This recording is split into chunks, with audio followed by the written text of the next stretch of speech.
reputable kitchen. Okay. All right, good evening. I think we're ready to open the meeting.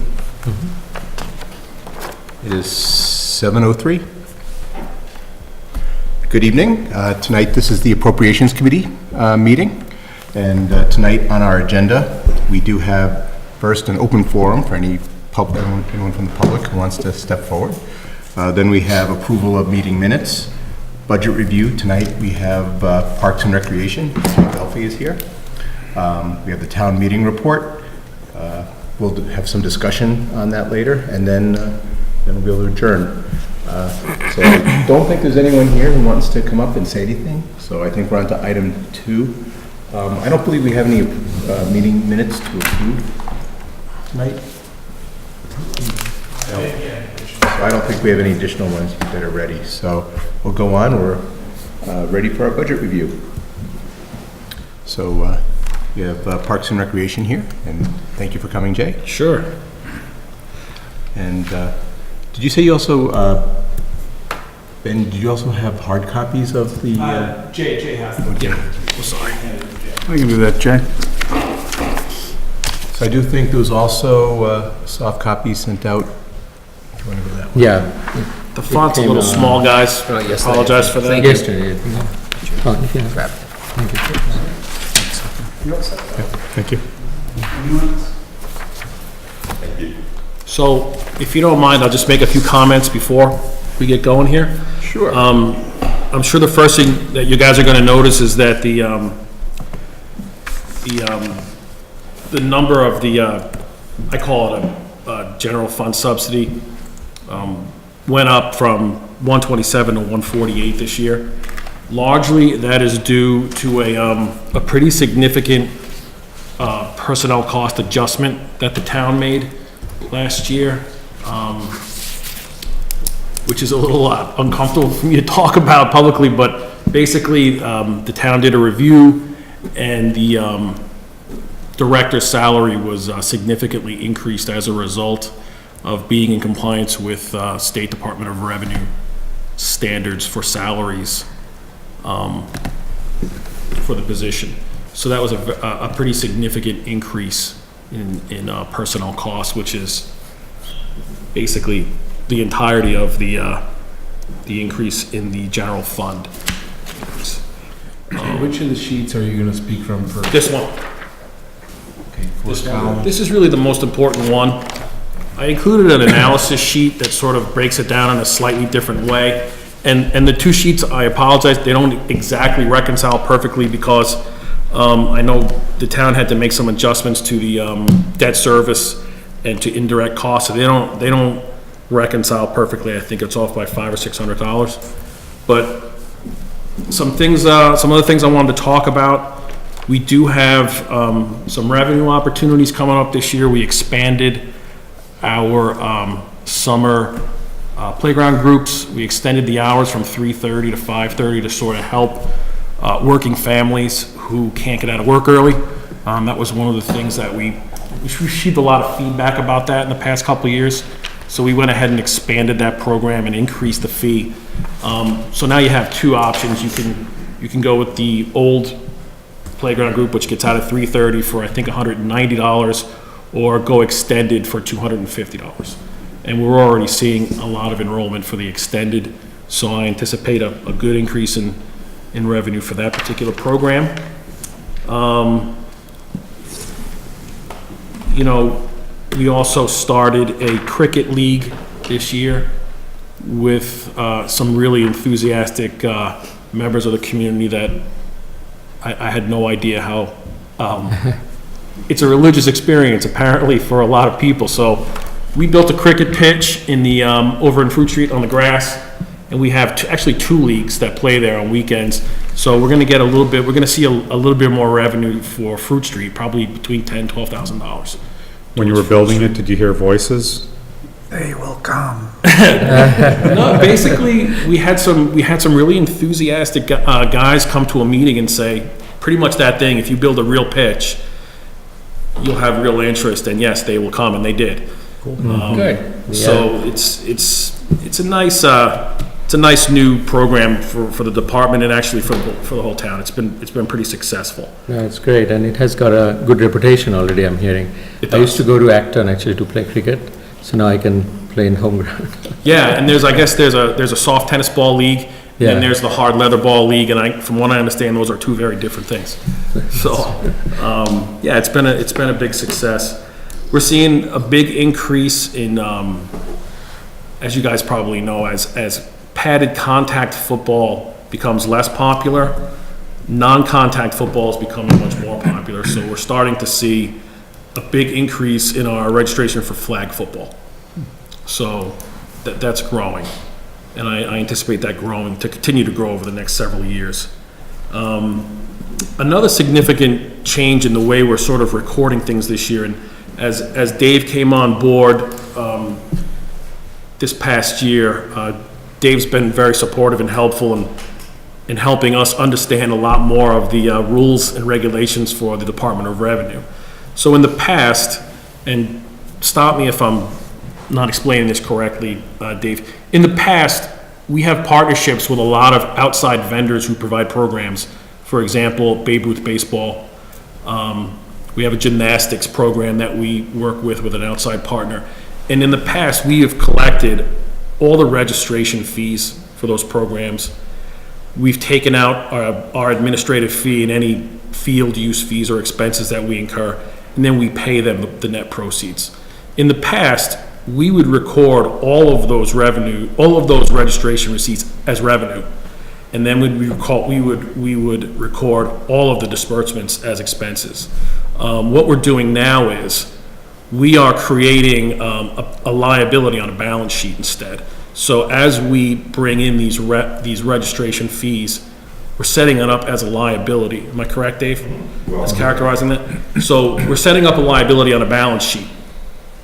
And then as we disperse the funds, we reduce that liability. And then the net, our administration fee and any other associated fees are recorded as revenue. True revenue. So instead of recording $10,000 in revenue and $9,000 in expenses, we're just recording $1,000 in revenue, and the rest is a balance sheet item. It's liability in cash. Does that make sense? Does that carry over fiscal years? From a timing standpoint, it really is not significant. Okay. The liability is sitting on the books just because we're saying that the money's not truthfully ours in its full capacity because of the partnership agreement that they have, which is a written agreement. Correct.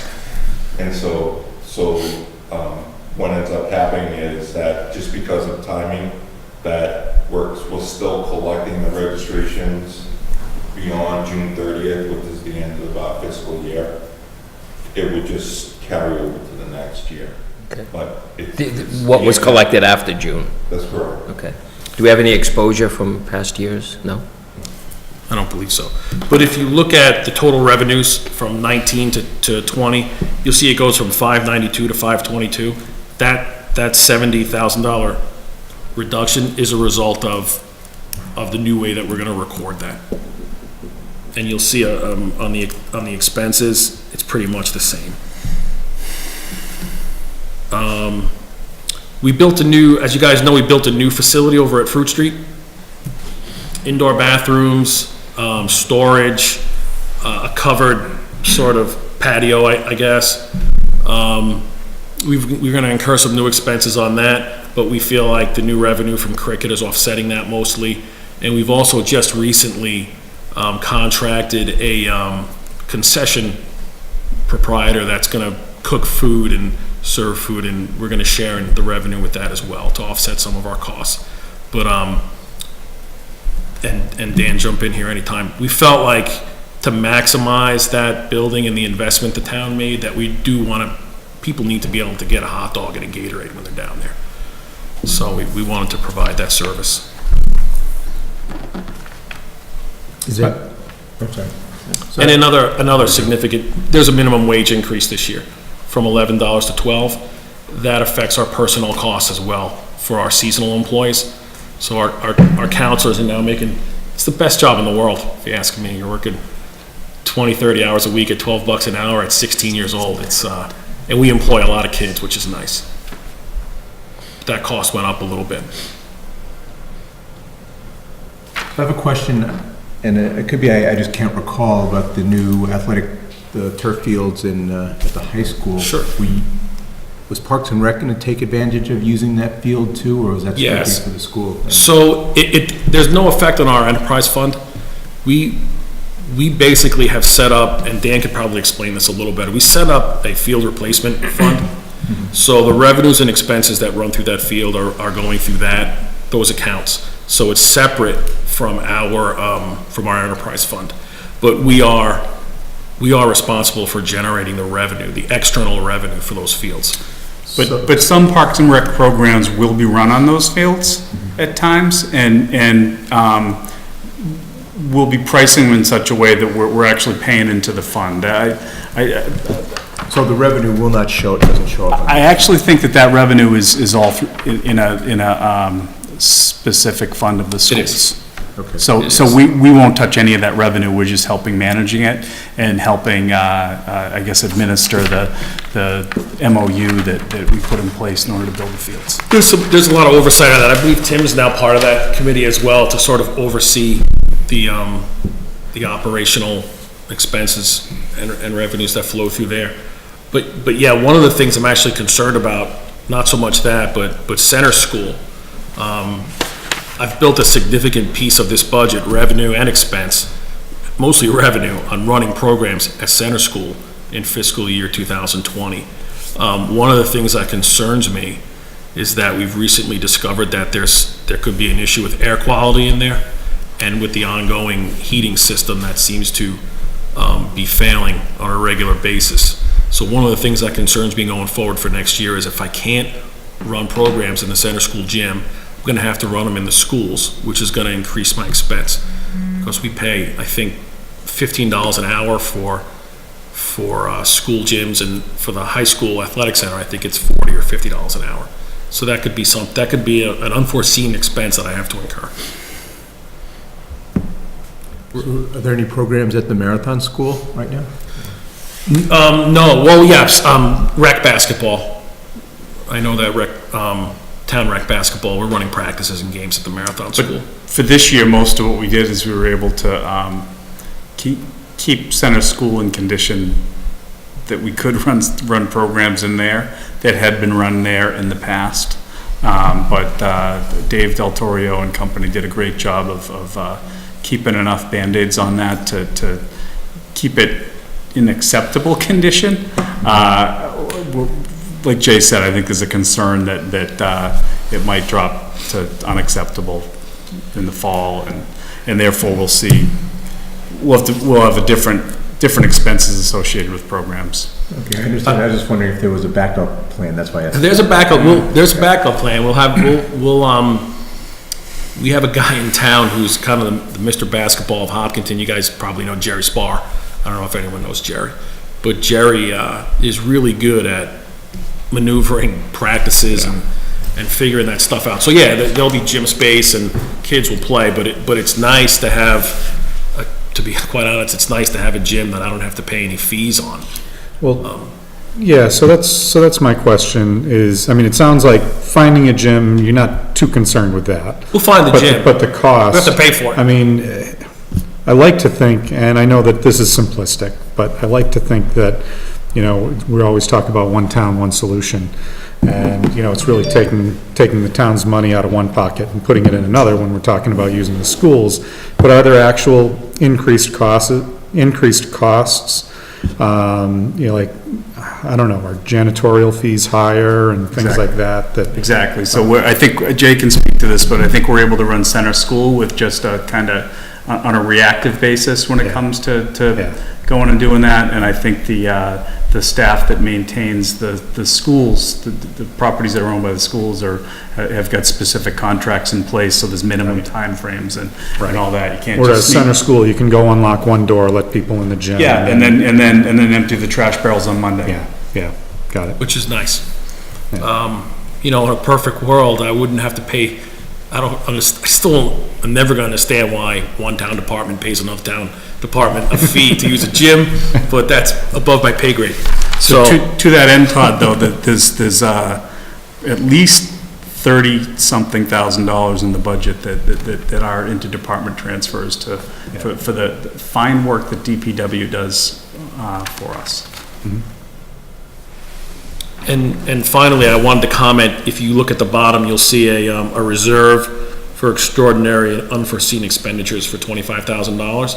It's not an enterprise fund, budget expense, but we determined after a few things happened over the past year, specifically with vandalism, we would like to have a reserve to be able to take that on as it occurs, rather than having to wait for another budget cycle. We don't want to operate that way. So for example, when, at Reed Park last year, and someone went down and vandalized the bathhouse, and, you know, it was a $12,000 expense to fix that. I didn't have it, you know? And the thing about an enterprise fund, it's very rigid. When you're out of money, you're out of money. There's no way to get around that. So, Dave, am I correct in that assessment? Yes. Mostly. Yeah. So we came up with the idea to have this fund, and again, with 2 layers of oversight. So before I can spend any money out of this, it has to be approved by the Parks and Rec Commission. And then before the money can actually be dispersed, town finance would have to also understand what we're doing and why. So that'll be an article at town meeting, right? I don't believe so, Dave, right? No, it can all be in your regular enterprise. A regular enterprise, okay. It's just a Okay. separate line. So that's a, You're going to be using it, you're going to be funding it from retained earnings rather than estimated receipts. So you have to specify it. Yeah. Okay. we talked, as a commission, we talked about looking for some sort of a support from the town for unanticipated things. I know other departments generate free cash through the year, and they end up with some flexibility. But we thought that since we did have a retained earnings, if you will, that we could take it out of that and just set it aside for that reason.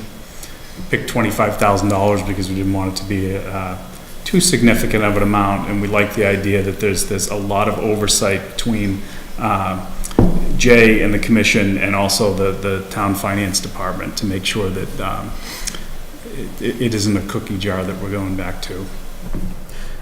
Dan, I know you and I talked about this, I think it was last summer, where it might have been the vandalism, or maybe a hot water heater, or maybe the hot water heater was just an example that you were giving. I fully think that, that kind of thing should have some fund to be addressed.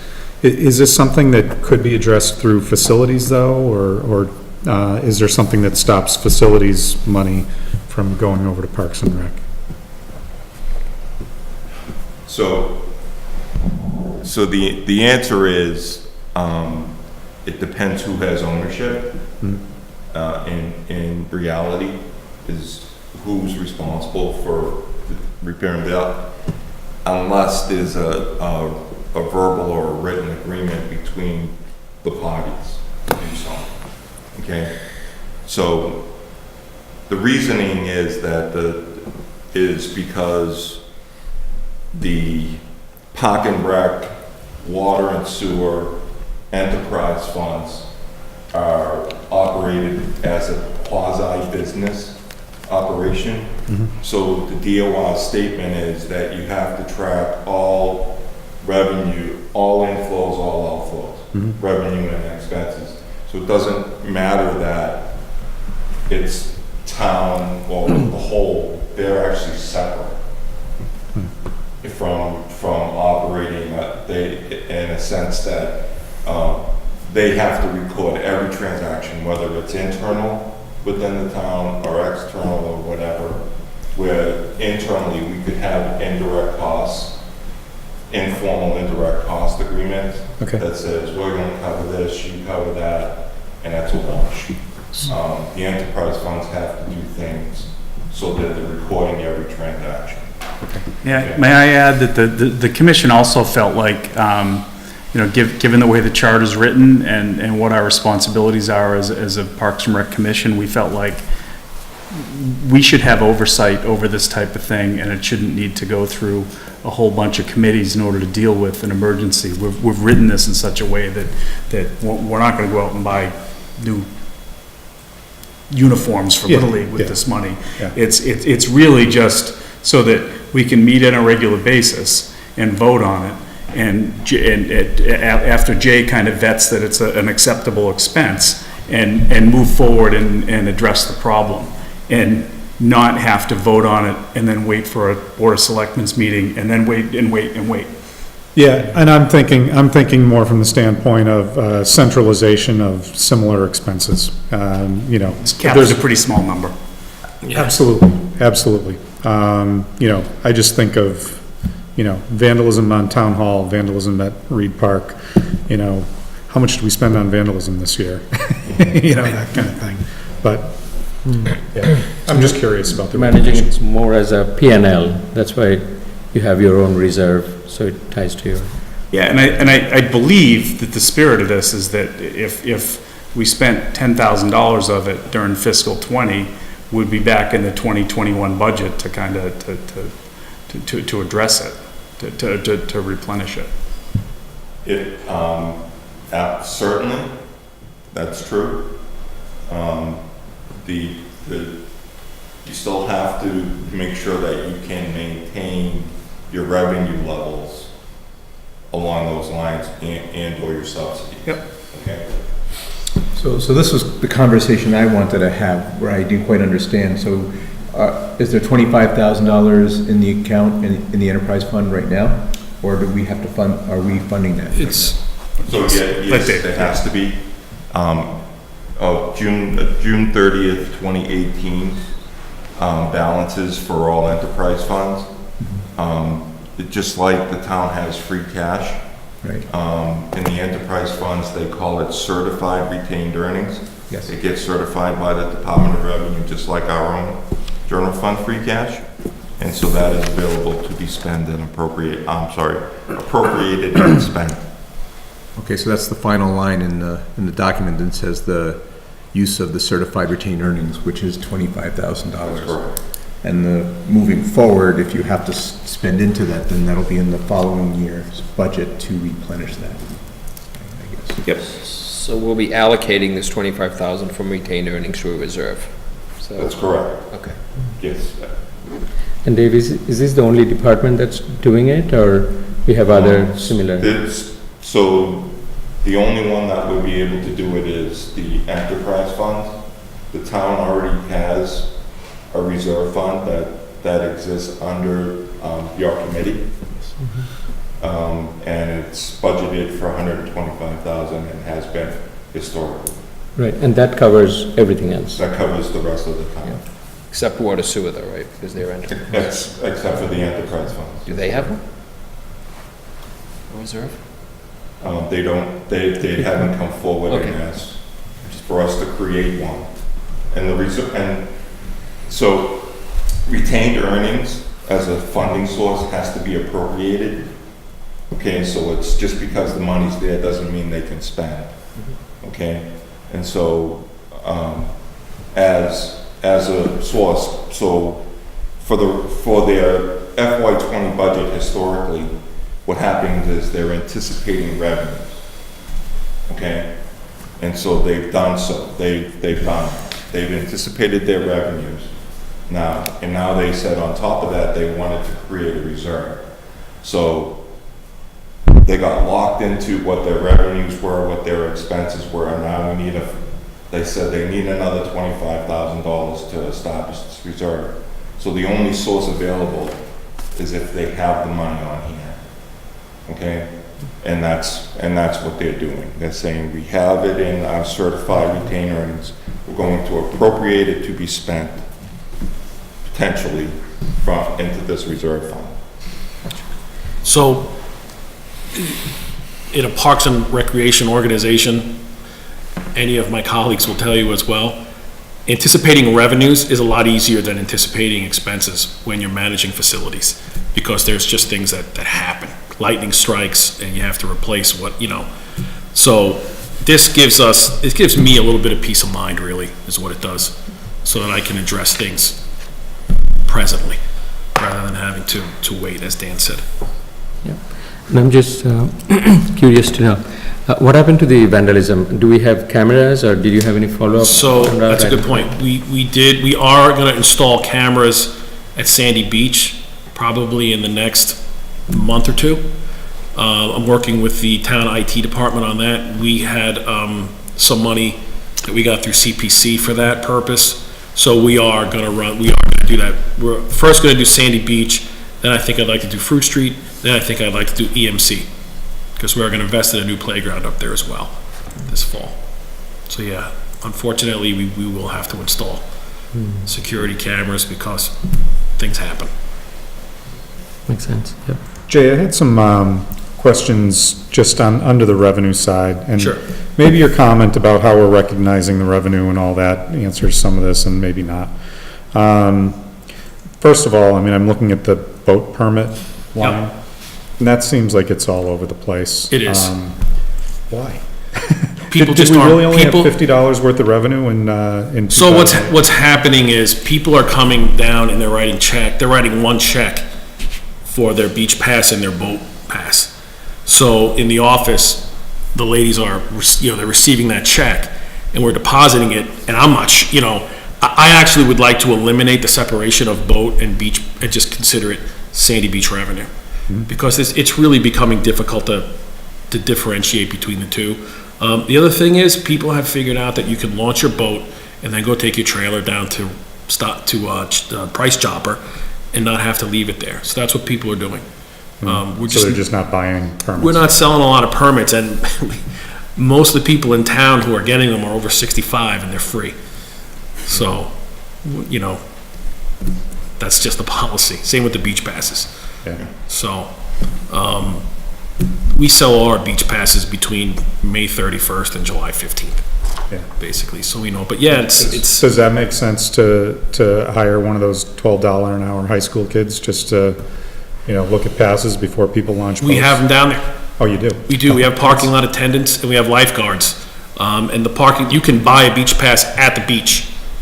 And then twice a day I come down and I collect the cash. And I deposit it.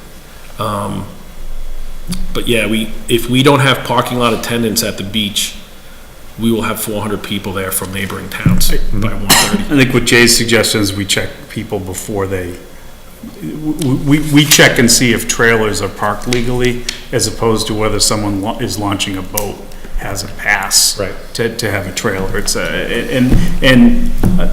I'll speak for Jay. I think that we do like employing those high school students, and I'm not sure that they're prepared to be all that aggressive towards someone that's doing that. Right. And while there's probably some abuse, I don't see a lot of trailers parked at Price Chopper like Jay talks about. I think we might spend hundreds and get hundreds back. Yeah, it's just, So, one of the other lines here that is way off from prior years is the other revenue. right, and that's a reflection of how we're recording revenue going forward. Okay. That's the difference. The other revenue is basically third-party agreements that we have with companies and individuals that provide programs. So, on a lot of these, I see that in 2018, we budgeted one number, then the actual from 2018, some of them are pretty close, some of them are pretty far off. And then the budget for 2019 often seems to almost disregard if we were far off in 2018. And then we see the budget for 2020 being similar to 2019. Do we know that we're tracking relatively close to 2019 numbers, or how are we getting to the 2020 numbers? I do look at actuals, Todd, but I look at actuals from the past 3 or 4 years and see if there's a trend. Yeah. So, and programs come and programs go. We used to have a very, very robust Babe Ruth program and a very, very robust ski program. Those have both kind of deteriorated over the years. Yeah. So it's still hard to predict it perfectly. But what I But you're try looking and, for a smoothing and rather than just reacting Yeah. to last year. correct. Yeah, okay. Correct. And I'm trying to hit the big target rather than the individual targets. Yeah. Yeah. Another example, in-town girls lacrosse used to be a Parks and Rec program. They're no longer a Parks and Rec program. They went off on their own. So, and that occurred after I did my budget or during my budget. So it gets hard sometimes. The other revenue, other Parks and Rec programs and other revenues, they're the hardest ones. They really are the hardest ones to predict. But usually we've been pretty accurate with predicting total revenues. This year's a little different because we're going to be recording it differently. So I have some reservations, but we'll figure it out. Yeah. All right, thanks. Operationally, though, we're happy with where we're at. We still have we have every kid in town is participating in one way or another in our programming. We're getting more adults. We're starting to get more seniors. I'm going to start to see, with the hiring of a new senior center director, a full library staff, we're going to start to do some programming together, which I think is going to be great, both for us and for the community. Yeah. So we're pretty excited. Great.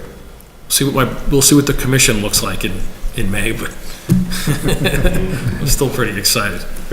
Has the pickleball craze hit here yet? We have, the pickleball people are chomping at the bit. The problem is you have to line a gym for pickleball specifically. Right. So we wanted to do that in center school. We just can't pull the trigger yet because we just don't know what we're doing with center school. But yeah, I'm working with Amy on pickleball, and I'm working with the cricket guys on badminton. Okay. Because cricket and from what I understand, cricket's in the outside, and the people who play cricket also like badminton in the winter. So we're working on that. Great. I think we could get a pretty significant badminton program going in town. That'd be great. You're planning for indoor badminton? Yeah, Oh, nice. yeah. Yeah, So- that'd be great. I think it's just we're in a little bit of a holding pattern with center school on that stuff. I was going to ask, certainly you have made significant progress on the revenue side over the last 3-4 years that we have seen. So that's a great job, I think. Yeah, And I was just going to look for opportunities. Have you measured, like, what's your utilization on the Fruit Street and some of the other facilities, and where you see, some more room to grow the revenues? Fruit Street is tough because we have a partnership with Hopkinton Youth Soccer. So during the peak times, they really have custody of the field. Not custody, but they have first opportunity to use the fields, and they have 1,200 kids in their program. So really, from April through the middle of June, and from Labor Day through the middle of November, it's a soccer field for the most part. It's tough. We get what's left of youth football, we get a little bit of cricket, but it is tough in those months to find opportunities for our programming. We're hoping to get more of our programming on the new field at the high school. So there's opportunities there. Unfortunately, those revenues aren't going to be in our enterprise fund. They're going to go to the high school field replacement fund. Oh, I see. But it's still opportunity. The most opportunity I see is in center school. If the town makes the commitment to refurbish center school, to make that gym and that facility a true rec center, I anticipate after-school programming, ping pong, tutoring, sort of like a Y, or a place for maybe middle school kids to come after school, spend a couple hours and hang out. And I think that's a good opportunity for us, because I think that's an age group in town that's not really being serviced as well as some of the other age groups. That's where I see the biggest opportunity. It's not in lacrosse and baseball and other stuff, because those sports are kind of owned now by the private sector. That's big business. And we provide basically an intramural alternative to that for kids who maybe aren't as serious about their lacrosse or their basketball, but they still want to play. You mentioned possibly using the high school fields, and any revenue from that would go to the high school field replacement Correct. fund. Will you incur any costs in supporting that? No, because the cost there's two accounts, a revenue account and expense account. Yep. So any expenses that are incurred there run through that expense. It's basically like Went through the high school replacement field? Correct. Okay. Even when we run a program at Fruit Street, if it's a Parks and Rec program where people are registered, girls lacrosse 2 years ago would be an example of this. We're still transferring money to the Fruit Street Replacement Fund for the hours that the program uses it. So they're paying an in-town rate. I think what Jay's or what you're asking is we would price a program so that there was a field rental fee. We're aligning the rental fees the same, whether it's the facility that Parks and Rec controls solely, Fruit Street, or it's the one that is controlled by the school or by the group that kind of is tasked with managing that. So rates will be the same. It's just an expense on the program. That about right, Jay? Yeah, I write checks. Like I said, during April and May, I write checks to Hopkinton Youth Soccer for field use fees because they collect field use revenue during those months. So the goal being, we're going to have to replace that field in 4 years. We need to build up some money to do that so that we don't have to come here and ask you guys for $1 million. That's good. It's revenue overall for the town. But for your financials, it would probably help if you have some cut from that, but Yeah. I don't know if that makes sense. Now, going back to the programs, the high school ones and others, I think certainly you might have more opportunities, especially knowing on the cricket side and badminton side, that the fields are scarce. So now that we have these assets, you may look into, more tournaments or more collaborative with other clubs around. And I've been encouraging the cricket enthusiasts to start really thinking about the parcel on East Main Street over by Legacy. That is a big parcel of land that has been designated for open recreation. So I think at some point, the town's gonna figure out how to access that property, and at some point, something's gonna be built over there, and I don't see why it shouldn't be a cricket pitch. That's my own slant on that. But I know that there is a there's a strong desire for space to play cricket on, and it requires a lot of space. I mean, cricket, it's big. It requires a lot of space, so I was encouraging those people to really pursue that. But for the existing facilities, we work very frequently. I think the people in the office almost on a daily basis to work on scheduling for those cricket fields. The challenge is that the prime time is the prime time. That's when everyone wants to be on it, whether it's soccer or lacrosse or cricket or ultimate frisbee or other programs that Parks and Rec wants to be on it. So there's a little bit of a trick in applying a level of fairness about who's going to use it and how large the user groups are. So we've even, for the folks that want to use the grass cricket pitch, we've even established rates that make it more practical for them for times when it is off-peak. Because they assured us that the wear and tear, while they need a large area, the wear and tear is relatively small. So we're trying to work with that group. It's a great opportunity. I agree that for people that are in this community, and also we raise the rates for people from outside communities, so they pay a much higher rate to use any of our facilities. Gotcha, yeah. We need more playgrounds, really. But that's good. I was going to actually ask that. So we have a differentiated price for in-town versus Absolutely. It's for turf and for the grass. There's actually 3 levels of pricing. There's the out-of-town rate, which is a premium rate, and then there's an in-town rate, and then there's an in-town rate for nonprofit. So we actually have groups in town that are private businesses with mostly Hopkinton residents. They actually pay slightly more than, say, an in-town nonprofit organization.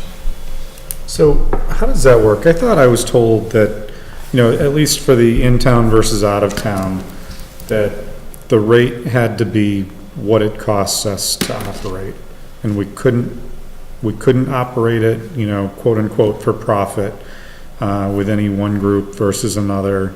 And so the rate had to be the rate. I thought that's what I was told a couple of years ago. It's not a, Don't get me wrong. Yeah, no, I think that this way is the way it should be allowed to be.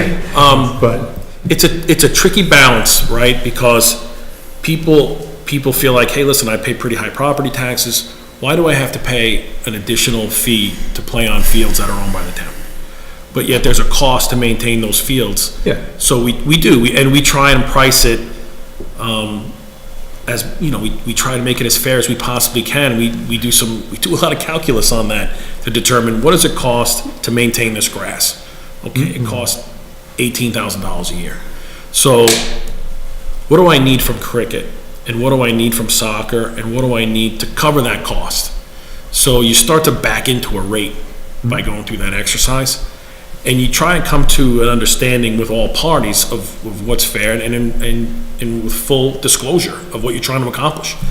So, and I think we've done a good job. Yeah, and with the turf, Todd, it's a little bit of a line drawing exercise where do you try to recover some of the costs of the people that are running the schedules and doing the billing and the invoicing and the negotiation and the contracts? Do you start to try to cover a cost for lining the fields and maintenance? Do you start to try to recover a cost for field replacement that might take, that might, and then even that is a tough thing to gauge, because we know of fields that need to be replaced in 8 years, and we're targeting 14 years for our fields because we're keeping them in such good shape and staying on top of maintenance. So it's hard, but I hope that we're doing the right thing when it comes to having in-town and out-of-town rates. To put it even more, to make it even more kind of clear, if I take in $80,000 on Fruit Street in revenue,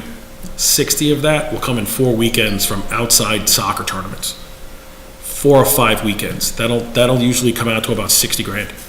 So we got to find another 20, right, from the other groups in town. So that's kind of the ratio. If not for these private soccer groups that hold these enormous tournaments, I don't know what we'd do. I really don't, because that is really the bulk of the money we take in on those fields. I think that's smart. I mean, if we have enough demand, I mean, we wanna get revenue and provide that as a service to the town people more, even if subsidized farm. So then the challenge becomes, we love $175 an hour more than we love $90 an hour, right? So let's have these out-of-town groups come in, and it's still a balancing act, because the people that should have the priority are the people from in town. And then just a little bit about market rates. Our rate for in-town people, in-town groups, is high relative to other towns, I think. That's the feedback that we end up getting. And our rates for out-of-town folks are at the top of what the private for-profit facilities are getting. So I feel like we're pushing it in both ways for both groups, with an eye towards having as much in that fund towards replacement as possible when the time comes. Have we actually benchmarked the town, both, I guess, benchmark similar towns, similar condition facilities, but also what costs are involved in? Believe it or not, there's very few towns that have a facility like that, with both two full-size turf fields and 2 full-size grass fields. So it's hard to benchmark. And the thing you run, it's interesting, because Medway, for example, when we were looking at the turf fields at the high school, and we went to visit the high school in Medway to find out how they got it done, how they did it with CPC, how they price things and all that. They have I think a stated goal that they need to put $1 million in the bank in 10 years from operating these fields. To replace the fields? To replace the fields. Then the lacrosse group didn't like the fact that they were paying $75 an hour, let's say. They thought that meant that they had to raise their prices for youth lacrosse to a point where it wasn't practical. They got people elected for the Parks and Rec Commission who adjusted the rate to $30 for in-town people. So now you've got competing goals there. Yep, we kept the prices down for the people here in town that help fund the field, and I understand that argument, but they're not getting $1 million in 10 years, not unless they start renting it to people at 4:30 in the morning. It's just not enough hours in the year here in New England. The other thing we're really working on doing, and we got a little bit of a roadblock with Eversource, is we want to put lights in down there. If we put lights in down there, we can increase revenues down there by, I think, up to 35%. We just have an issue with Eversource supplying power, unfortunately, so that's something we have to work around. But They want to make sure we want a tight ROI before you commit to that, but yeah. yeah, We actually have CPC funding for the lights. Have we done an That was ROI? last year. That was last year, right? Already, but it's a matter of getting enough juice to the field. and That's That what Jay's was talking something that was researched with Eversource, maybe 2 or 3 years ago. I remember on the Board of Selectmen, we talked to them about that. It's it's gonna be exorbitant. Yeah, very exorbitant, that's and they're Eversource's first answer. notoriously difficult to work with. Even in just getting power to the little, shack we built up there, it took months. The nice part about Well, I don't have to step off the stage here if I ask you, can we just do solar and power it by solar? you don't have to. Yeah, that's right. Just about everyone else does. But yeah, so, if we could ever get that project completed, I think that would go a long way. On the numbers, the water and sewer, that seems jumping up and down. Is there a? Water and sewer, is that on the expense side? Yeah, electricity, water, sewer, 5 to 9, then 6, then again 9. That's a number I have no control over, I see. so that's an assessment. But for the actuals, what are the variables, just to get a feel for it? Excuse me? Like, what are the variables that's causing this going up and down? I honestly don't know. Irrigate? Do you irrigate as you use more water in dry times, or do you? We use water on the Common, and we use water at the Common, we use water at EMC Park, Carrigan, and we use water at Fruit Street. But it's well water It's- and, yeah, it's a- at the Common and Fruit Street. Fruit Street and the Common has a well, so we don't use a lot of water, so I Get all the I leaks guess it. and, don't forget Could all the be- leaks in the center school heating system. Right, but, Could be Sandy Beach, and it could even be timing of bills. The weather, Yeah. yeah, We're getting better and better at the accounting side of things, I think. And the debt service also went down? I think Dave could probably speak to the debt service. So the debt service is one of those principal, you pay off the principal so that the interest, you don't accumulate as much interest, so it's a declining Right. principal. So that's what's happened with this particular one. Right, yeah. It's just last 3 years it didn't drop that much. I'm glad that it's dropping. You think it's gonna sustain Yeah, that I'm level? not sure if it was just because someone wasn't catching it. Oh, It could be an accuracy Okay. thing, yeah. It just could have been being carried. okay, I don't know. gotcha. Yeah, I was just thinking, hopefully it stays there. Yeah, the beautiful thing about this enterprise fund is for debt expense and indirect costs, the finance department tells me the number and I plug it in, basically, so. All of that's being reviewed, by the way, and Right. the course of the next year. The indirect cost structures Right. have to be re-examined. It's been over 3 years since the last study was done. Gotcha. So we'll be doing that in FY '20, preparing for '21. Across the board? Across the board is it? Across the board, that's correct. Good. It looks like the park and rec debt will be paid off in '23, right? Is that the Sandy That's the Beach end. debt? Yes. Well, that's what you have. Sorry, you're looking at the CPC borrowing, is that what you said? At the Parks and Recs Fund debt service chart. It's in the approach report. Okay. Any other questions, guys, about?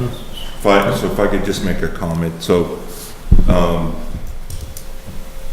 and I don't know why they went this route, but normally if you talk to like all the communities in Massachusetts, you would not hear anyone say that they have a park and rec enterprise fund, that they would operate it differently just because they would want to have participation going on, and it's difficult to run an enterprise fund, which is a business entity, versus a revolving fund where they could set participation fees equal to what they really need to collect. Enterprise funds can earn up to a 6% profit each year by law. So there is a little bit of a, they could do that, but I think that they would lose. Their mission is to get people to participate by having to, by charging that high or trying to recoup everything. So that's why in a lot of circumstances with park and rec systems, they have a lot of town participation that goes on. The enterprise thing sort of puts up a little bit of a barrier to how much does the town, want to expose and just say we want to participate fully. It is an enterprise fund. So there's that. Not that you can't cross lines and come to an agreement because we are doing a subsidy already. We just have to come together and say this is the way we're running things. So if you want to go into the history of why we have an enterprise fund, I'm sure Dan and Jay, you're familiar with it. There's pros and cons. Your predecessor essentially, it was going to be a self-sustained, it wasn't going to involve any subsidy by the town, and that was the goal, to make it self-sustained. I think maybe it was 4 years ago when you said that really wasn't going to be possible, that it was going to be, this is a service for the town. And, Right. I think that started, when we put the money in for the beach, Right. $500,000, $1 million for the beach, and we were going to get money back. And I know you look at the revenue for the permits, that's never coming back. I think for water and sewer and enterprise fund, it's really easy to get to net zero. I think for parks and rec, I think it's a really hard thing to accomplish. Because if you want to increase rates to increase your revenues to cover your costs, people are going to stop participating. It's like anything else. There's a point of diminishing returns, I think, on all that. But like I said, there's pros and cons to an enterprise fund. The pros are it's easy to track your expenses. It's easy to do a P&L. But I also understand, like, most of my peers in the industry do operate off a revolving fund. And it's easier, it's definitely easier I think it's probably a lot easier for town finance. But I don't know. Plus exposure. Yeah. To the DOR. If there's a recommendation or a recommendation to go through a process to look at this decision, then I'd support that. Sure. I mean, the fact that the town's already offering a subsidy is, the town recognizes that, we want people to participate. I can't speak to, anything beyond that. Yeah. I think that has to be the talk with the town manager and talk with the board of selectmen and see what kind of receptiveness they have. I'm biased, but I feel like $150,000 for a robust parks and recreation department in a town this size is a pretty good deal. I think we do a pretty good job of providing the residents with a pretty full array of programming and open space to enjoy. But again, I'm biased, and so is Dan. We do work hard at managing our expenses, and we're not, we're never frivolous, and we're never irresponsible with what we're trying to do. I think participation is the larger success factor, certainly, but we also want to manage the cost. Sure. But I think it might be a good idea to look at, from the overall budgetary perspective, if it makes sense to go the other way. We'll convey that to the town manager. Thank you. Thanks, guys. Thank you. All right, thanks.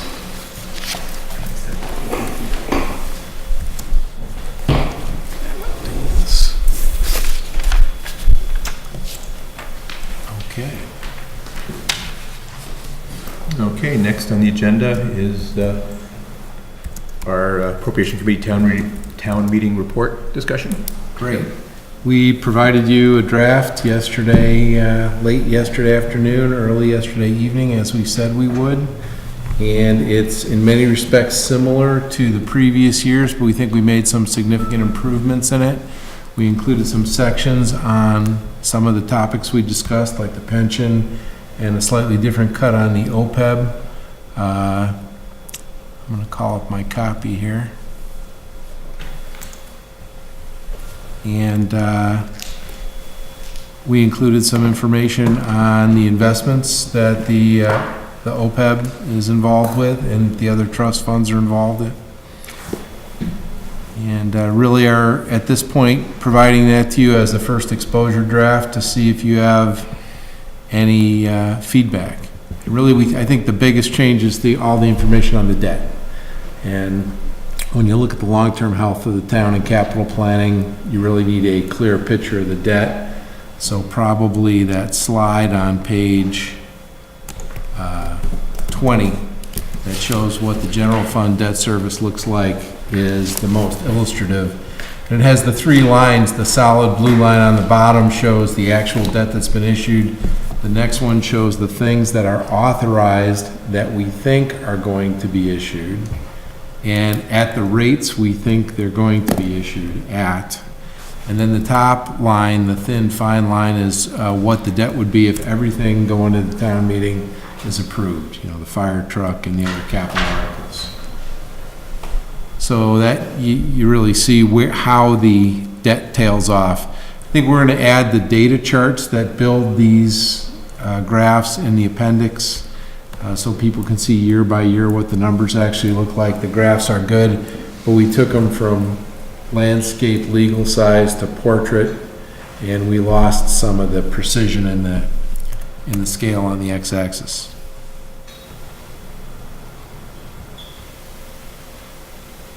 And really the question there is what is the normal level of debt service that a town with our budget and our size should have, and then what opportunities does that create for addressing deferred maintenance and recapitalization and growth?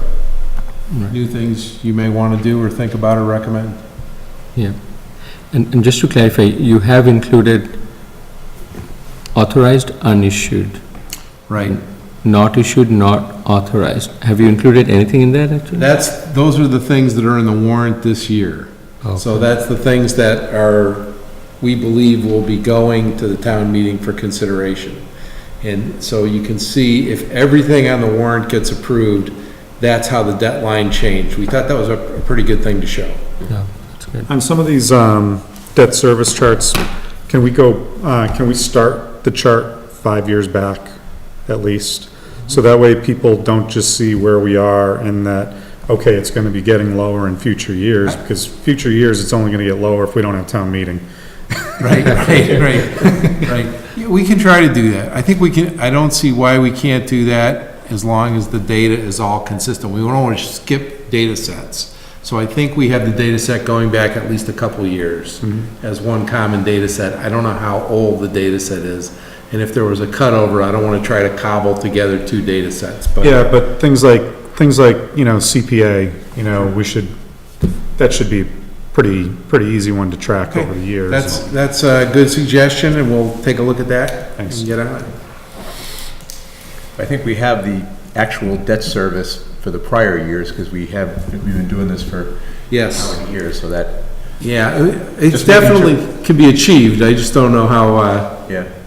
Yeah, and like I say, I'm only thinking, because when we see this, it looks like everything is rosy, and, oh yeah, see, in a few years, everything's gonna be great, and it doesn't offer any perspective. It doesn't show that maybe 3 years ago, there was a spike. Right. And we've been good over the last couple of years, and, if we keep being good, it's gonna keep going down. Or it doesn't show if, hey, before last year, we were down here, and all of a sudden, now it's up here. right. Well, I do believe before we had the school, the library, and the DPW, we were at around $3 million. Yeah, So it went up from 3 to 6, and now it's yeah. making its way. Yeah, it went up to 9 in the peak year, so. Yeah. So we will do that. And Tim, is there a list of the items that constitutes this somewhere? Yes, Appendix C, I think, the very last pages of the document. And Ben can correct me if I think that's exactly what's in there. But it only shows for the 5 years out. But we do have the complete table. So this shows the debt service for a few years, and that's a format that was in last year. We absolutely have the full table by detail. It's a 363-line spreadsheet that shows every sub-borrowing for every project. And I will absolutely share that with you. And if you can think of a way that we can include that without turning it into a 100-page report, and maybe that's the kind of thing we should just have on our website and point to it in the report, you know, I mean. Maybe some categorically, some categorization of the debts could It help. segregates it, you know, the titles of the borrowings are hard to track to some of the specific projects. At least as new people, all three of us being new, that's the experience we've had, where you can't look at a description, you know, which is typically in column B or C, right? And identify that this goes to the turf field, or this goes to a Fruit Street project, or, so, the vocabulary is not as friendly as it might be. I see. But that should be easier to solve. I mean, Norman It's doable. has It's doable. It's a lot of it's- history. The translation can occur. Now, yeah, because I would like to kind of look at it, yeah, if you can send it over, especially what are the capital items we have in the queue that we have included? Right. So that would be that second line, and Right. we'll share that sheet with you as well.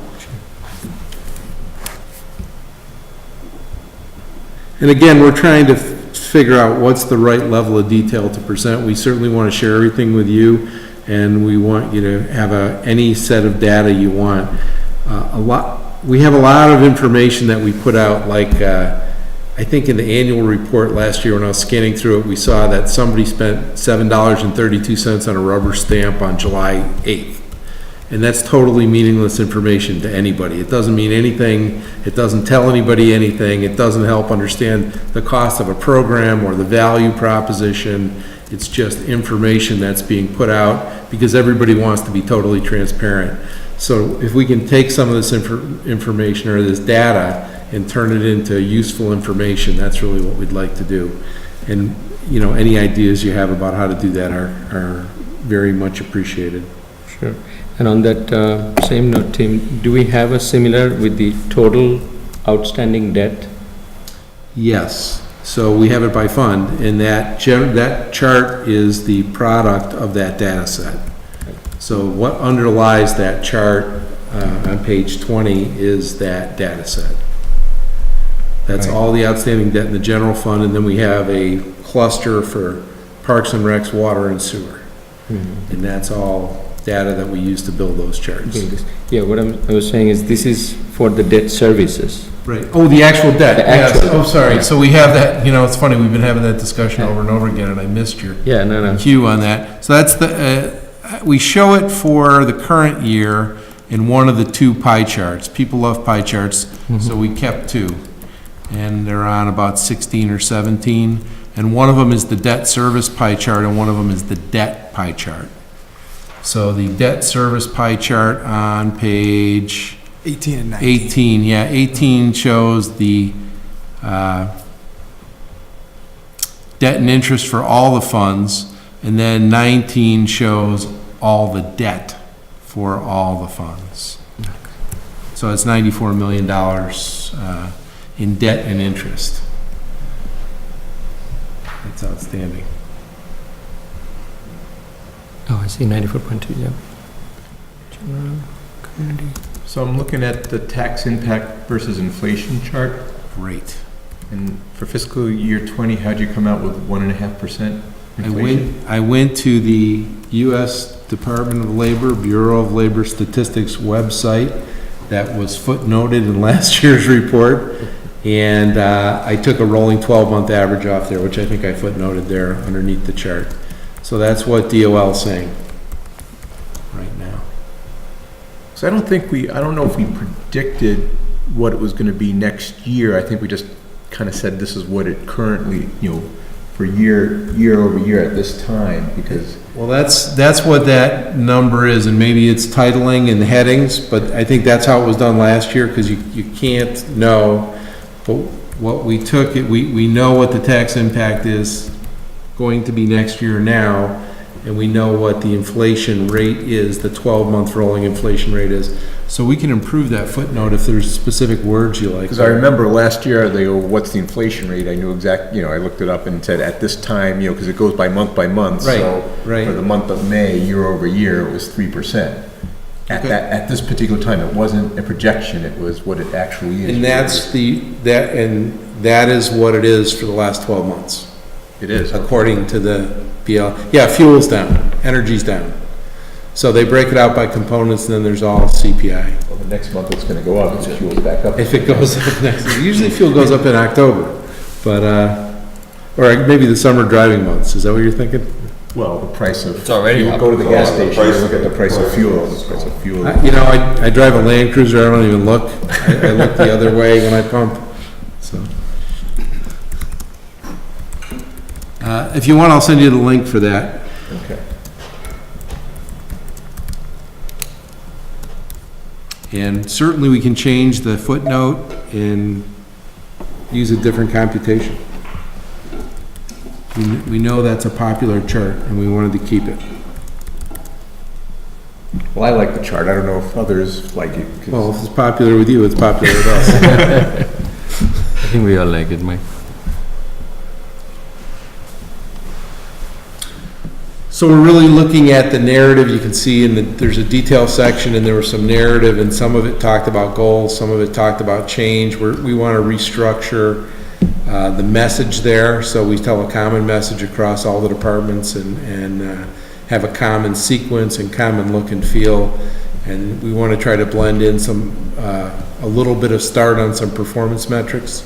And in the long run, we'd really like to see a heavy emphasis on performance metrics discussed in the context of spending.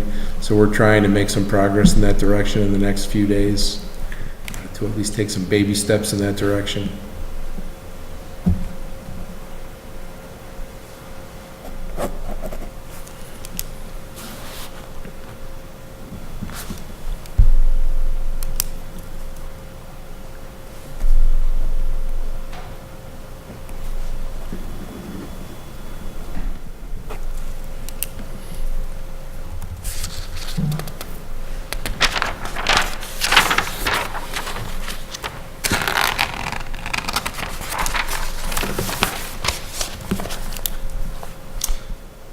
So we're open to any, comments by email, by phone, by comment boxes on the document.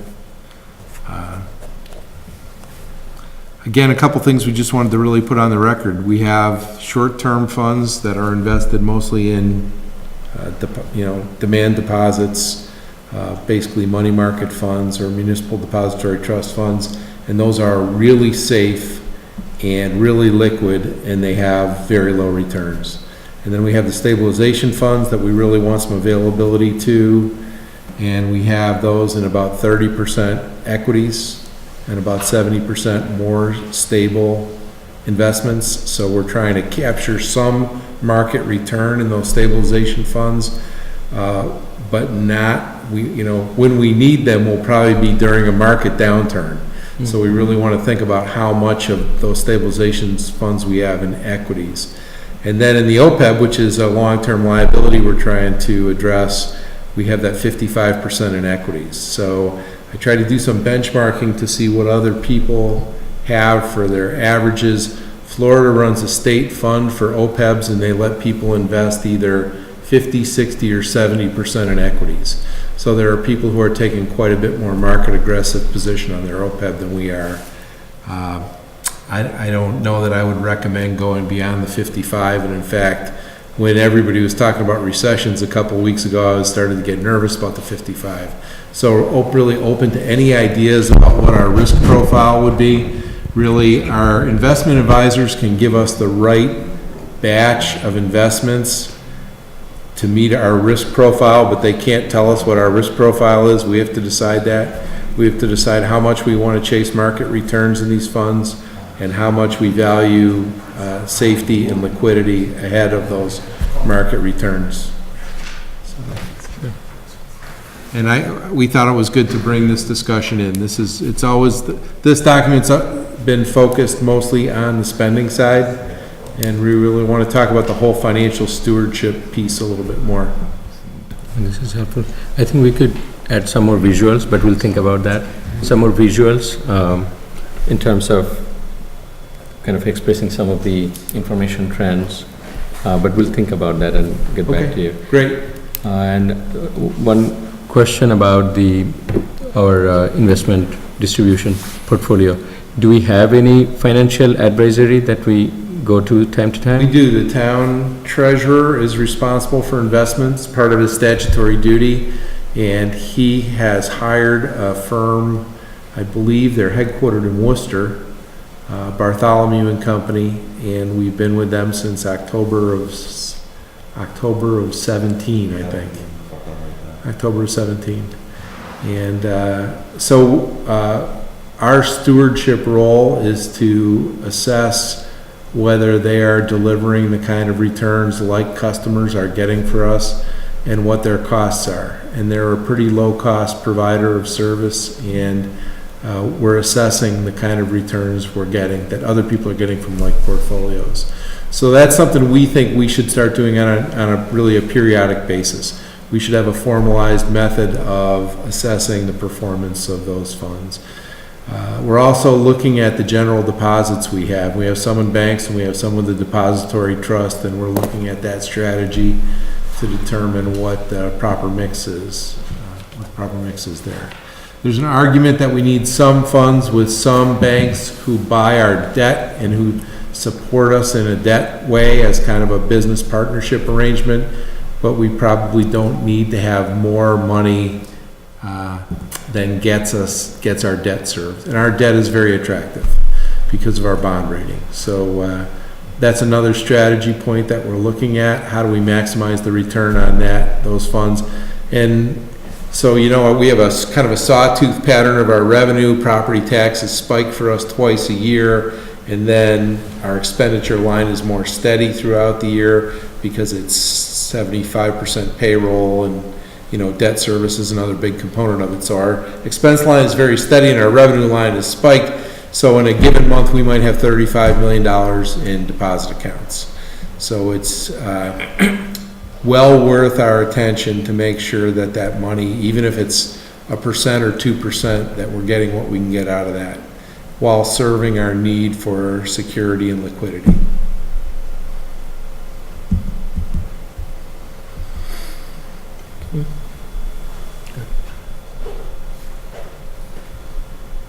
Any questions or comments on the report? Okay, so we're going to continue with the narrative section. We'll look out for any comments or additional questions you have. But I think what you have is, in some ways, a 95% report compared to last year, and in some ways, a 150% report, because there's new sections that provide new analysis and new insights. And all the things that were there before are still there, and they're substantially complete except for the narrative. And really what we're working on is how do we tell the value proposition story? Because this is we deliver a great value to the taxpayer. You just heard the Parks and Rec talk about the value they're delivering, and the whole town is a great value proposition. And if there's something that hit me as a new member of the team, it's that we probably under-communicate the really good things we do, how successful we are at tax collection, how few people actually appeal their tax rates, how people participate and benefit from our programs and services. And we tend to tell those stories in two different ways. We do this report and talk about the money, and then we have more segregated discussions about whether the town's a good or bad value, and they're really obviously linked together.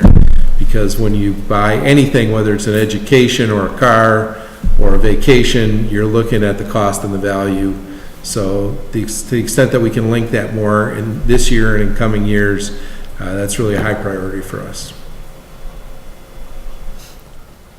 Nothing to do with content. How do we determine, or I guess, what are the regulations and how do we determine how many copies of the report we make available in the night of town meeting?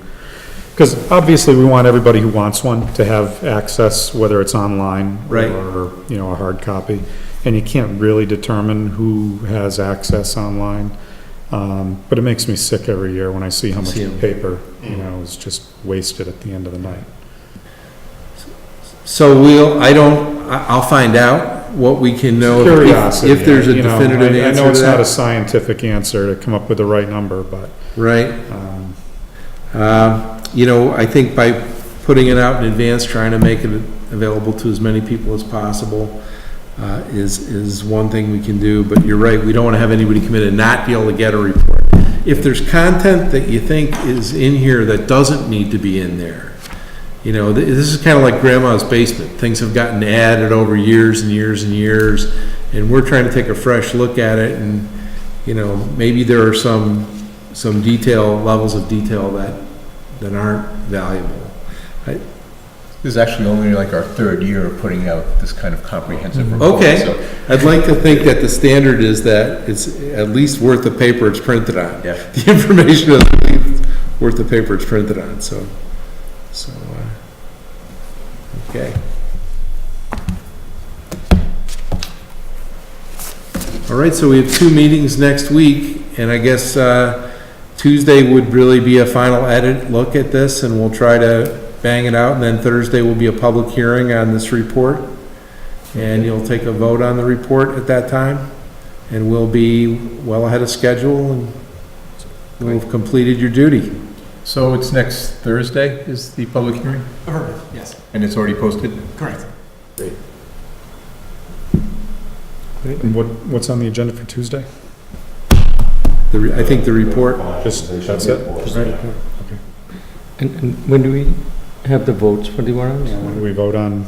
So, you didn't want to vote on the report till after the hearing, well, not I the think. report, we have to make motions on all the articles. Okay. So this was a question I was gonna bring up, because we usually had Pam to guide us through this process, but did we need a motions document, which is, I guess the warrant, was that approved last night?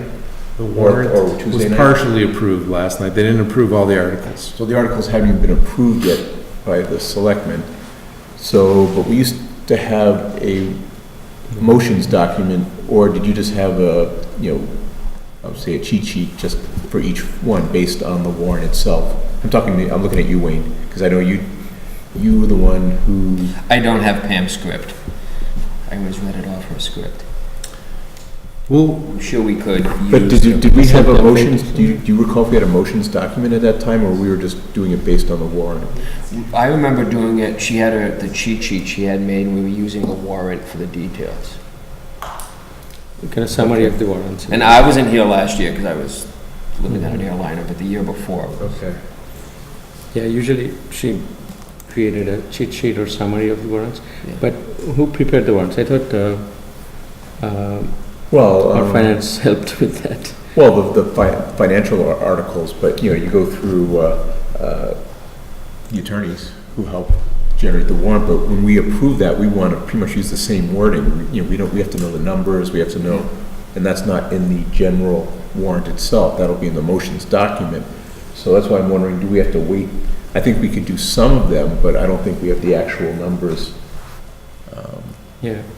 And I'm just trying to remember the process of when we started. We used to start pretty early, but I'm wondering if we had the motions document pretty early on. But it is still, it is actually, we're a little less than a month away, so I think we're actually in better shape than we were in previously, because we would be doing it right around the public hearing, which would be like next week, I think, or even after that, when we would start plowing through the articles. But that's what we're talking, that's the piece that we have to do, and sometimes that does take some time, just because there are so many of them, and right.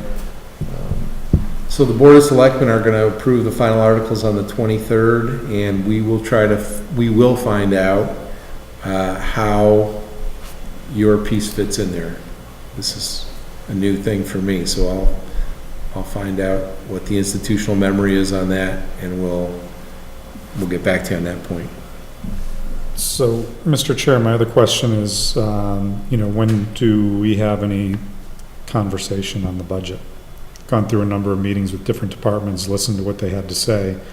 I understand that this committee doesn't have any direct authority over the budget, but in the past, I know that recommendations have come out, but that's got to have conversation, right?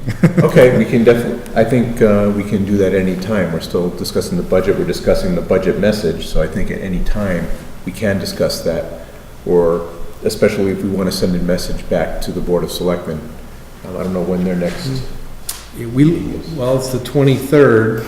We left space for that in the budget message of your report, and I would think now or next Tuesday night would be the time for you to talk among each other to try to give us more direction on this report. Yeah, I think to make it a little more structured, we could use next meeting's time and go over department by department and collect our thoughts, recommendations, or any further discussions. And then firm it up from there. Yeah. And the other questions, I know we talked to a lot of departments, but, there was no discussion on the library, health services, youth services, if there was any, that's up, because it's a smaller piece, there's no capital articles, it's a much smaller part of the budget. If anyone has any questions, we also can ask about that in terms of the operation and the costs. And in general, we had questions, and we could ask questions in the past, and we can get answers on that, even though they're not actually here. If there are things in that section that would call into question your support for the budget, which is I think the main question at hand, is whether you're going to endorse the budget. That's the question is, and we can get more people or more information, we'll do whatever it takes on any time frame to give you what you need to make that determination. Yeah, and I guess I'll just say out front, when we start having that discussion for people to chew on, one of my concerns is, it seems like from our operational budget, which is where we're measuring all of our metrics, in terms of percentages and things like that, my understanding is that we're starting to pull things out of that, but then putting them into pay-as-you-go so that we can hit these other metrics that were, I'll say mandated, but requested in the budget message. And I don't know that in all cases that was really the spirit of the message. Let's take the measurable, where we're measuring percentages and start, taking stuff out, still spend the money, but spend it in a different way. And so, that's one of my concerns. And I think that over the last few years, there's been a lot of discussion over certain things, and I'll use police cruisers as an example. We know we gotta buy 3 every year. While I was on the Board of Selectmen, it was in the pay-as-you-go every year. But there was always a discussion, should it be in pay-as-you-go, or should this be operational, because we know that we gotta do it every year? Kind of like, I don't know, I can't even come up with any example, as an analogy. But, that's my big concern. I can't say that any of the presentations that were given by the departments over the last couple of weeks are incredibly concerning. But it's more, I guess, the policy, and I guess what the spirit of the policy is and whether we're adhering to that. So I'll just give it, a little defense of the budget on behalf of the staff perspective. So your point is very well taken, but I would argue that the pay-as-you-go and the operating budget are both funded from current resources, right? The pay-as-you-go comes really from the free cash that flows through from the previous years. So I wouldn't I'm not particularly focused on the line between pay-go and the departmental budgets. What I'm focused on is the line between that and borrowing. So if we were bundling 5 cruisers and borrowing that, then I think your concern would be a more intense concern, right? Well, I would definitely say it would be more intense. I'm not Yes. saying this wipes it out, but Right. So I think, the delineation between the departmental budgets and the pay-as-you-go is kind of an artificial delineation. Really, what's important is that the pay-go is non-recurring items. And what you keep in the departmental budgets is recurring. So what would trouble me is if we started paying for staff out of the pay-as-you-go, or if we started bundling things that should be in pay-as-you-go into borrowing. And we're really not seeing that here. yeah, well, just Yeah. for argumentative sake, as I tend to do, if you're buying 3 cruisers each year, they may not be the same cruisers, but it's kind of repetitive. Right. Yes. So, Just from a historical perspective, I can't recall, I don't think we've always wanted to get the cruisers, the police cruisers into the operational budget because there is an annual thing, but I don't think we actually did it unless it was last year. no, I know, no, But- we haven't, and I think this year was the first, I think foray into that world, and then We I think they were snagged, and, But- I don't know if anything else. But what it does do is it gives us the flexibility, if it's not in the operational budget, if you have pay-as-you-go, next year we don't have as much free cash available, then we get 2 or 1, just you have that kind of flexibility. But I do agree in general, with what you're saying, and I do think, we've always tried to make sure that, as Tim is saying, we try to make sure that if it's a recurring item, that we don't put it in, we don't borrow. Yeah, And then that was my concern specifically when I brought up the security stuff, because we've had like this 5-year plan of adding security, and all of a sudden now we're borrowing, basically it's a 5-year borrow, I don't know if it was 5-year. So if every year it's a 5-year plan, every year we're borrowing to pay it off in 5 years, And I can, and then yeah. Norman's response was that this was the final year of this plan, so it is not. And if I want to argue your side, I would also say that, while if the cruisers are in operational, there's more, funds available and pay-as-you-go for other things. The intent is to limit the spending and prioritization of that spending. And if the cruisers are a higher priority than those other things that were being put into pay-as-you-go, now when you move them over, there's stuff that's gonna fall off the table anyway. I can make arguments on both sides. I just, yeah. I just I have, can make arguments on both sides. when I'm looking at the same thing, I have concerns about the overall capital borrowing. It's not like we have any big projects yet, we're still asking to borrow $4.3 million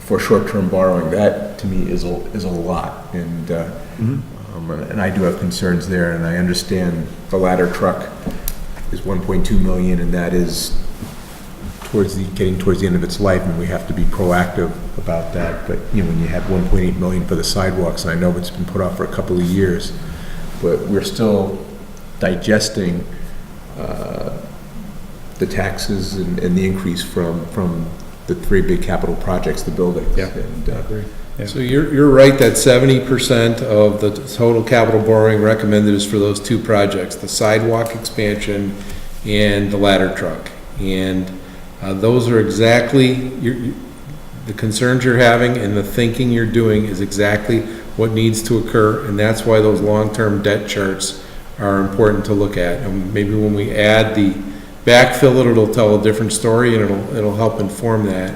But you need to think about that top line that layers in on the long-term debt chart. And we've shown it graphically, I think, for the first time. Yeah. So the information's there, and it's an appropriate thing to consider. They're 2 big ticket things, and I'm sorry, Tim, I don't have the long-term debt chart up, but can we add some type of a reference point also, just the constant line, relatively constant of whatever the recommended debt, long-term debt level is? If it's recommended that we don't go over Okay, so we'll put a 5%. dotted line through the middle at what the debt threshold, Yeah, or like, band, something like that? yeah. That's a great idea. But I thought, isn't the overall, if you look in the financial plan, is the overall debt shouldn't be more than 10%, the debt service? That's the limit. That's the limit, I think. Is the limit I read it today. Is limit recommended? I think Don't go it's, above, or? I think it's, it Well, may you be, can't go above. It's a legal limit. Right, so, But what's a healthy limit, is it? Sort of, we can, that's well, what you're. it's no longer healthy if you go above 10%. So there are Right, certain no. exceptions to that to rule, the that, 10% rule. to the 10% rule that the town applies to, has advantage of. Any MSBA project doesn't lend to that thing, and so we have, I believe we have 2 Right? going at the current time, so that doesn't lend to that debt ceiling. Okay. And Tim, to Mike's point, I think the debts that you have included as anticipated, Right? it probably doesn't include all these growth-related or various depreciation-related items that eventually we end up buying through debt exclusions or capital investments. So what it includes is, the middle line includes things that have been approved already. So Right. it doesn't include the fact that there's a bad boiler in a building somewhere. So this is where we really need to get where, capital planning, the management of deferred Right. maintenance, and the management of debt are all integrated. A comprehensive And we get planning, yeah, a tying it common look together. at it. Right, and as I think Todd, you were mentioning that every year, every other year, we end up paying for 3 new vehicles or Right. 5 new ones. But until we actually see that ask, we don't have it in our projection anywhere. So we did that one year, and they'll refer to it as the Ron Eldridge chart. And all right, that yeah. showed, this was before we built any of the 3 buildings, that this was probably back in 2012 or 2013, and it just showed our debt going off the charts. And that was, so that didn't go over too well, but, because we, That's not a fair just because we rate. were showing, this, potentially what it was gonna cost if, when we build a new school, a new library, a DPW. Okay. And the impact to the taxpayers, but, and that goes into what I, again, talking about this budget, that we went into town meeting saying, we want these projects.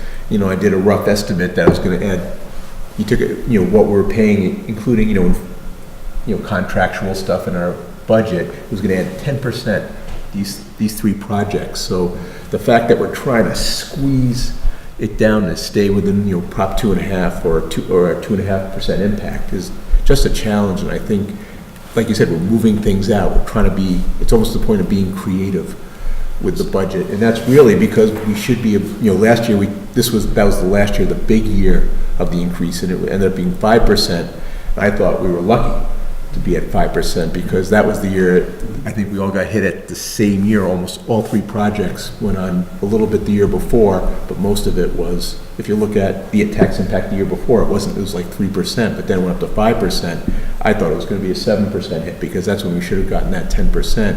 And again, we were able to stretch things out and smooth things out a bit, but that's the challenge that we're saying we should, if we just added the cost, what's the impact of the new school, the impact of the DPW, and the impact of the library? It would have added about 10% to your taxes. And we try to smooth it up, as Tim keeps saying, how do we space out these projects? But because they required state approval, we didn't have that luxury. When they got approved, then you had so many days to approve the project, and it kind of, they all ended up being the same time when they were completed. We may have approved them different years, but they were all completed like within a year of each other, and that's why it was such a harsh hit. But I am concerned that we voted for all these things, and now we don't want to pay. We're trying to find ways not to have to take that impact, and it's. So this budget does pay for all those things. Yep. And it also, there's new growth in this budget. There are new teachers, there are new firefighters, there's new police officers, there's a public health nurse. There is growth in this budget to reflect the growing demands on the town from the growing community. And so that's also a good news story. We can look at it that way. We are doing a lot in this budget without a lot of impact because we have $2 million in new growth in the tax revenue from the new construction. So that's really what has allowed us to soften the impact of some of these large capital investments, maintain current services, and even add layers of service while minimizing impact. I didn't write this budget, but I think I'm gonna have to put it, whoever wrote it, in for an award, because this is the, on that level, a very successful budget. It lowers the water in the lake. It takes out some of the slack in the system. It's a tighter budget, I think, than maybe has existed in past years, but it has met all the competing priorities and demands. And it's remarkable that we were able to do so. My predecessors and my colleagues were able to do so before I got here. So I am wondering if you do a modeling of next year's budget, because they want to do an underride. I don't think we necessarily have to vote on whether we approve of the underride or not. But in the modeling, are we automatically going to be hit with having to decide on an override? So we have a 5-year view in the draft report, and it tells half of that story. And if you just look at the chart, the answer would be no, everything's going to be fine next year. But what the numbers don't show is, will there be another public health nurse? Will there be, what are the new demands for services that are not in these numbers yet? So we extrapolated the expense numbers forward in a credible and responsible way, but what's unknowable is what the community demand is going to be to have a $500,000 anti-vaping program, or to have something with center school. Those new growth things are not in that column yet. Right, Now, yeah. Is that? That's correct. So that's what we're gonna have to play with next year.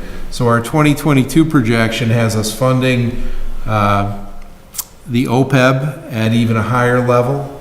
Sorry, the 2021 OPEB at a higher level to stabilization. It has us covering all of our recurring costs. It has us covering our debt service. What we don't know is what the demands will be that will percolate up from the community for increased services, but it doesn't look like a disaster from here. No, I agree and appreciate all the effort that has been put together on this, and, make it as good and as, it's a well encompassing as possible. But at the same time, you'll see that we are actually depending on that $2 million growth to balance the budget year after year. And $2 million, I think we did a quick calculation, is 200 new households, right?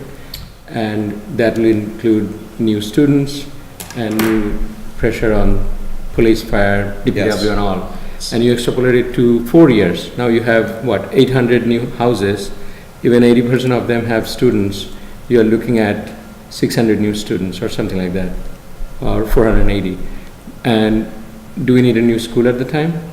Or do we need a new fire station at the time? Or how do we handle that? Right. And if we hit the other cycle and we don't get that 2 million extra, where do we cut our services then?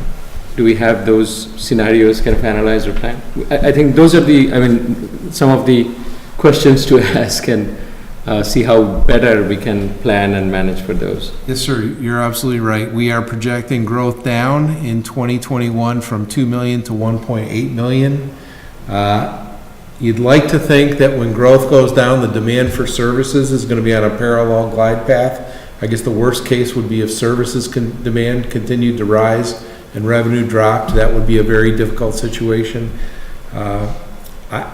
I think that modeling the cost of student growth is the #1 priority for the town to understand. And it's going to happen, whether it happens in 3 years or 5 years or 12 years.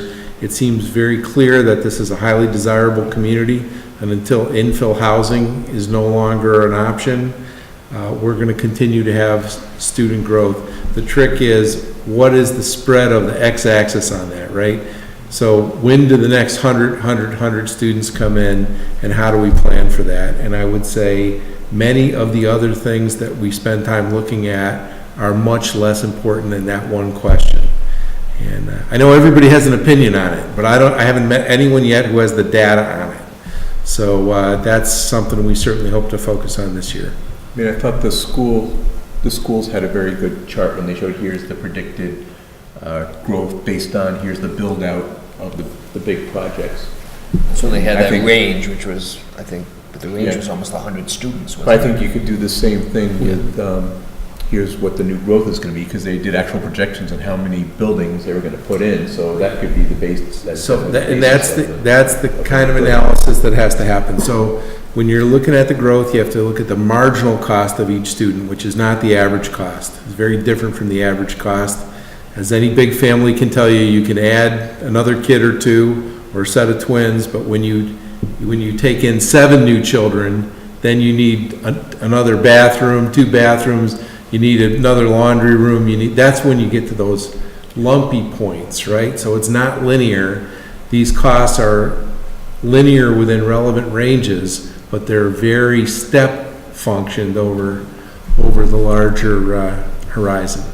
So And the we need a increase, more sophisticated understanding of those steps and when they kick in. but also the increase or leveling depends on the economy too. If the housing market's strong, there's a lot of turnover, so therefore people are leaving and kids are coming in. But if the housing market cools for whatever reason, and it can probably turn on a dime, suddenly everything levels off or slows down for a couple of years, including the new, but then again, probably including the new growth too.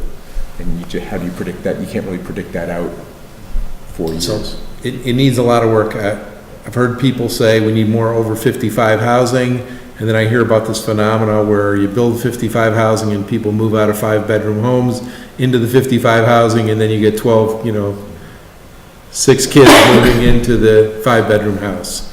And so this is really something that we need to understand in a very deep way. And I don't think we're there. And I will also say that most of the country and much of the state is struggling with the opposite problem. Declining values, fleeing populations, eroding tax base. And given my choice of which set of problems to work on, I would much rather work on this set of problems. I know everybody thinks the problem they have are the worst problems, but I think the officials of Flint, Michigan, or some other troubled communities would argue that. So these are not the worst problems to have. Well, and I think another question in all of it is, as you're going through the growth, the population growth, we know that there's the immediate expense, but how much expense is lagging for increase as well? I think some of that it's all gonna be around those basic services. And I think that's something we have no idea about. Because eventually we hit a point where there's less dramatic concern about high growth because we run out of land. Space. But, you're still gonna have those trailing years where things are gonna continue to rise. I think if you go to Northern California and just walk through some of the communities there, like Livermore, California, or anywhere, and you see what's happening with infill housing, we are a long way from running out of opportunities for growth. And this is also like an oil tanker instead of a speedboat. We had policies in place here for years or decades that have brought us here.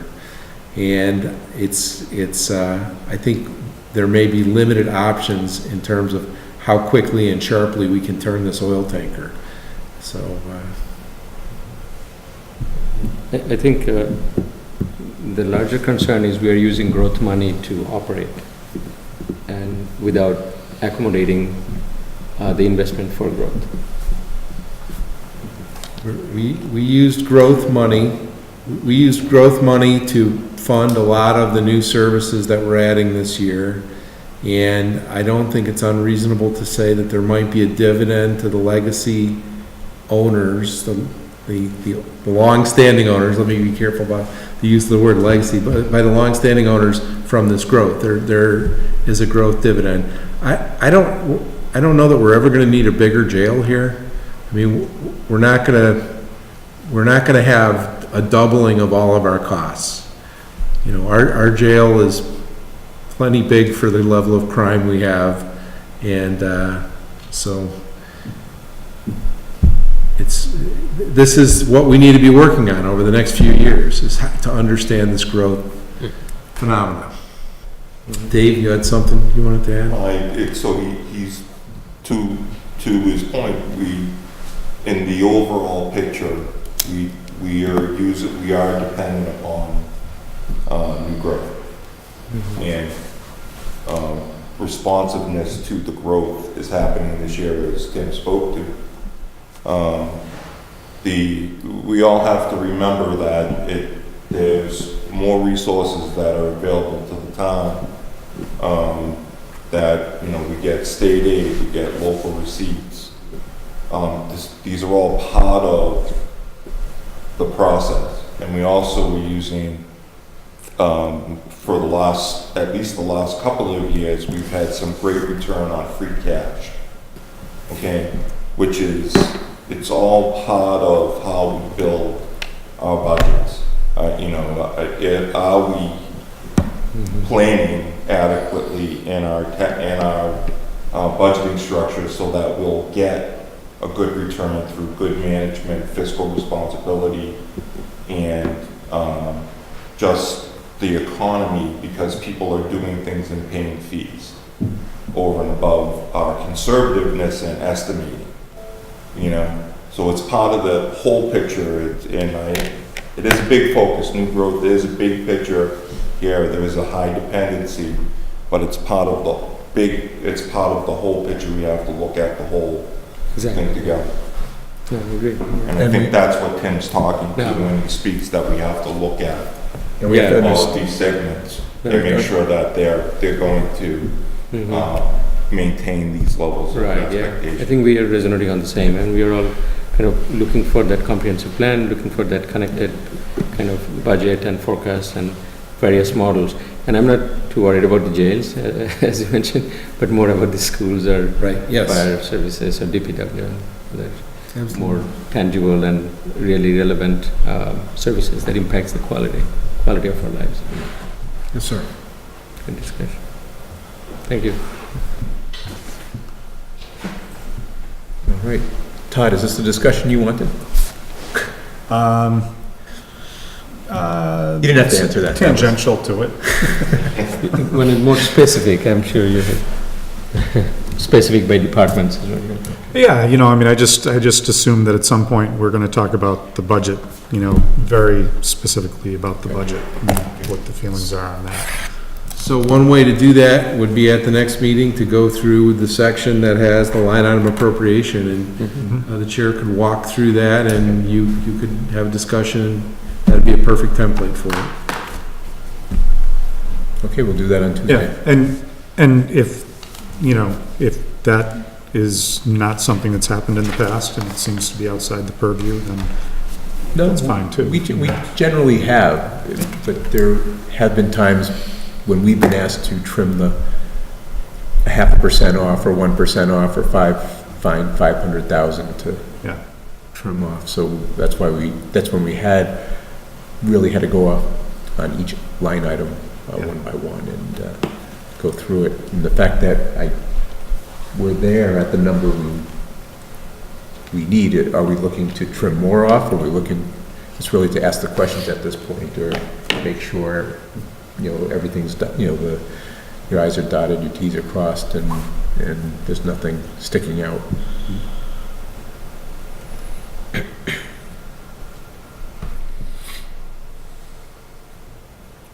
So we can have that in the next session. Yeah. Tuesday. Any other questions or comments, or are we ready to adjourn? I have a question outside of this. Do we provide a car for the assessor's department? There are town cars that are available to them to use. They don't have a dedicated vehicle. Okay. So we can either pay the mileage, or they can be in a town car, and I think they have magnetic. Okay, that explains it. That they Because I can put on saw their a very personal new Audi batteries. A6 with town assessor's office on it. Right. So I assume that's a personal car, we're not providing that. With what kind of vehicle was It it? was a newer Audi A6. Yeah, that would not Wonderful be, car, but that would not not be a town car. not for I can taxpayers. say that with a high degree of certainty. That's the finance director's car. Okay, that, I knew we hadn't, but I saw that and I thought it was worth asking a question. That is maybe not the message. Maybe we should rent them a Yugo or something. I was gonna say, just as a matter of See the perception, I assessors think. driving, right? See that down in Florida, that, there's a police department that's been buying Teslas. And, they've been like repossessed Teslas and things like that. And they say that it isn't much more expensive than the cars that they were getting before. But Saving on gas. taxpayers aren't all that happy. Summit County, Colorado went to all Mercedes SUVs 20 years ago and argued, had the similar arguments that it was an effective move and people just didn't like it. So we have not done that. Okay. Nor will we. Nor will we. That's our procurement manager. All right, we're ready to adjourn? All those in favor of adjourning for the evening, say aye. Aye. Nay. Thank you. 4-0, we are done. Thank you. Thank you. Good evening. Good evening.